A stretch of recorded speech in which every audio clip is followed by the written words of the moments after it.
Let's have a conversation about the whole Cam Ward discussion with the Pop-Tart Bowl opt-out. Massive, massive air quotes around the opt-out discussion for Cam Ward. First things first, though, if you're a Miami fan, make sure you're locked in here. College football, nothing but college football. Going to talk a lot about your Canes going forward. Going to talk a lot about the greatest sport on the face of planet Earth going forward. So make sure you're subscribed. Make sure you're locked in. Thank you in advance for doing so.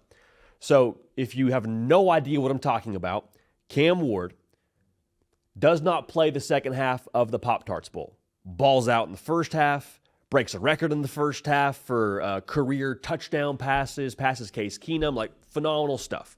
In the second half, Cam Ward's not playing.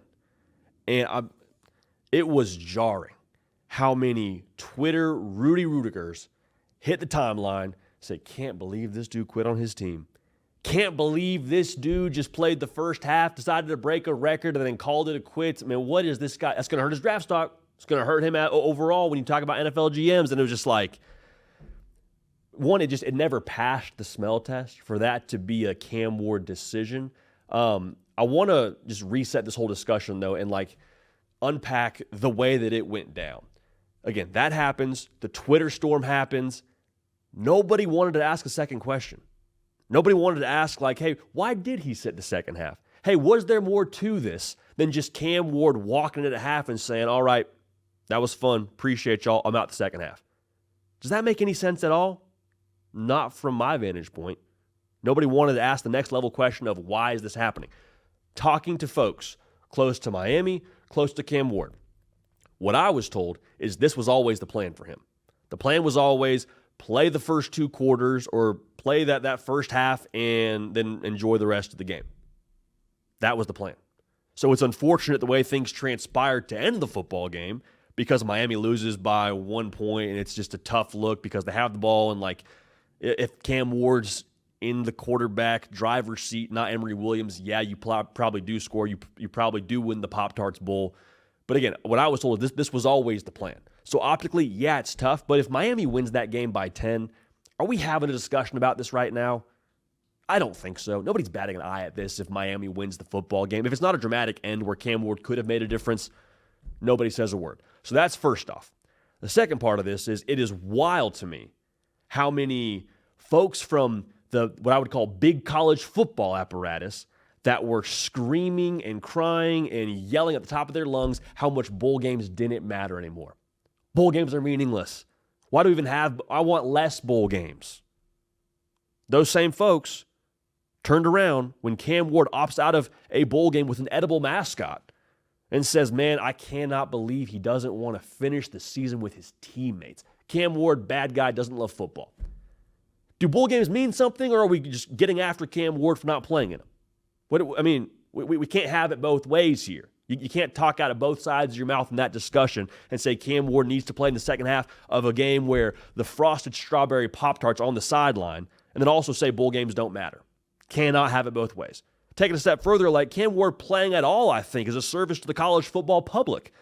Like to me, I watched Cam Ward play against Syracuse. The game ends. Myself and Caden Smith produced the hard count here. We just text back and forth on Saturdays, talk some ball. And I vividly remember sending the text being like, man, I think we just saw Cam Ward play his last snap of college football. Doesn't that suck? Dude, it's so fun to watch. Caden Smith has given him the moniker the greatest showman, and it fits perfectly. The fact that we got 2 more quarters of Cam Ward when he, quite frankly, in a day and age where nobody would have questioned him opting out of the Pop-Tarts Bowl to begin with, like the fact that we got to see him play a little bit more ball, that's awesome. I'm here for that. Now, as a college football fan, would I have loved to see him play a full 4-quarter game? Absolutely. But if Cam Ward gets carted off with cinnamon sugar Pop-Tart watching him as he exits the field, are we all not here saying, man, I can't believe he played in the Pop-Tarts Bowl. What a dumb decision by him. Are we not having that discussion? So again, you can't live in this one timeline and say he opted out of the second half, therefore he's a bad guy. Again, when that's not actually even the full story from my understanding. And then also say bowl games don't matter. Cannot have it both ways. Cannot have it both ways. But again, to reemphasize this was not a Cam Ward decision to opt out of the second half of the Pop-Tarts Bowl. Last thing I'll say here. Amidst all of the madness of the Cam Ward doesn't love college football, Cam Ward's, just there to break a record, Cam Ward quit on his team. Amidst all of that nonsense, You know who's not making a peep? You know who has no volume or no energy for the Cam Ward doesn't love Miami or doesn't love college football conversation? The folks actually close to Miami, the Miami fans, the Cam Ward fans. You want to know why? Because they watched him play 12 games this season and give his heart and soul every single Saturday. JanSport, a Miami Hurricane football team that had nothing that even resembled closely a competent defense. Never point a finger, never have an altercation with the teammate on the sideline, never have anything negative to say about his team in the postgame, even though he's doing numbers like Goodwill Hunting and his defense can't stop a Colt. Like, you see what I'm saying here? Like, Cam Ward, you don't question how much of a dog he is because you watched him be a dog all season long. So forgive me if I don't have the energy to give a massive Cam Ward bad guy take when that wasn't what happened in the game to begin with. And second, because it's the Pop-Tart Bowl. And I love the Pop-Tart Bowl. I'm here for it. But like if you actually watched what this dude did during the course of a 12-game season, you're not questioning what he has under the hood. You're not questioning how he operates, how he goes about his business. And I promise you this too, the NFL won't either. The NFL, will he get a question about this at the Combine? Probably, because they ask wild stuff. They're asking about, how you're operating under moonlight and how you're following the moss on a tree. Like, they ask that kind of stuff from what I understand. So, yeah, they'll probably ask him about the Pop-Tart Bowl. Cam Ward's not having his draft stock hurt by this in any stretch of the imagination. So, to believe otherwise is just foolish. So, Cam Ward, love Cam Ward. Love watching him play college football. Would have loved to see him play 4 quarters? Sure.